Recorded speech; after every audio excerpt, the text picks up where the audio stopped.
राजस्थान के रेगिस्तान में एक एलियन रिसर्च मिशन पर धरती पर आता है, लेकिन जैसे ही उसकी स्पेसशिप वापस चली जाती है, एक आदमी उसके गले में लटका रिमोट चुरा लेता है।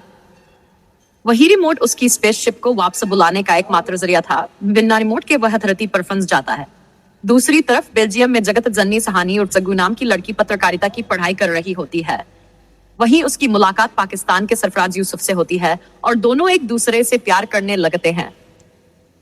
लेकिन अलगधर्म और देश होने की वजह से जग्गू के पिता इस रिश्ते के खिलाफ होते हैं।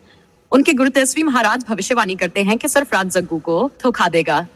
जग्गू इन बातों पर विश्वास नहीं करती, लेकिन शादी वाले दिन सरफराज नहीं आता और एक लेटर भेज देता है। टूटे दिल के साथ जग्गू दिल्ली लौट आती है और एक न्यूज चैनल में नौकरी करने लगती है। इसी दौरान उसकी मुलाकात उस एलियन से होती है जिसे लोग पीके कहने लगे थे। पीके अपने चोरी हुए रिमोट को ढूंढने के लिए लोगों से मदद मांग रहा था।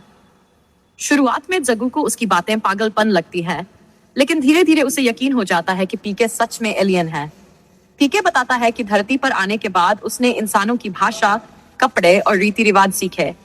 लोगों ने उसे कहा कि उसकी मदद सिर्फ भगवान कर सकते हैं, इसलिए वह मंदिर, मस्जिद, चर्च हर जगह जाने लगा। आखिरकार उसे पता चलता है कि उसका रिमोट तेजस्वी महाराज के पास है, जो उसे भगवान का चमत्कारी उपहार बताकर लोगों को धोखा दे रहे हैं। जब पीके अपना रिमोट वापस मांगता है तो लोग उसे मारकर भगा देते हैं। जग्गू और उसका बॉस चेरी बाजवा पीके की मदद करने का फैसला करते हैं। पीके लोगों को समझाने लगता है कि कई तथाकथित भगवान के मैनेजर लोगों को गलत रास्ता दिखा रहे हैं। वह इसे रॉन्ग नंबर कहता है। जल्द ही उसका शो पूरे देश में मशहूर हो जाता है और लोग डोंगी बाबाओं की सच्चाई समझने लगते हैं। इससे तेजस्वी महाराज परेशान हो जाते हैं और पीके के साथ एक बड़ी डिबेट रखते हैं। इसी बीच पीके को पता चलता है कि जग्गू और सरफराज के बीच गलतफहमी गुरुजी की वजह से हुई थी।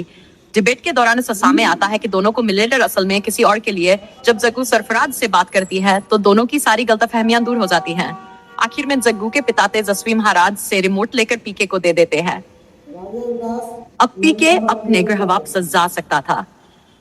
विदा लेते समय जग्गू को पता चलता है पीके उससे प्यार करता था, लेकिन उसने कभी अपने दिल की बात नहीं कही क्योंकि वह सरफराज से प्यार करती थी। भावुक विदाई के बाद पीके अपने गृह लौट जाता है। एक साल बाद वह फिर धरती पर रिसर्च के लिए वापस आता है, इस बार अपने साथ कई और एलियंस लेकर।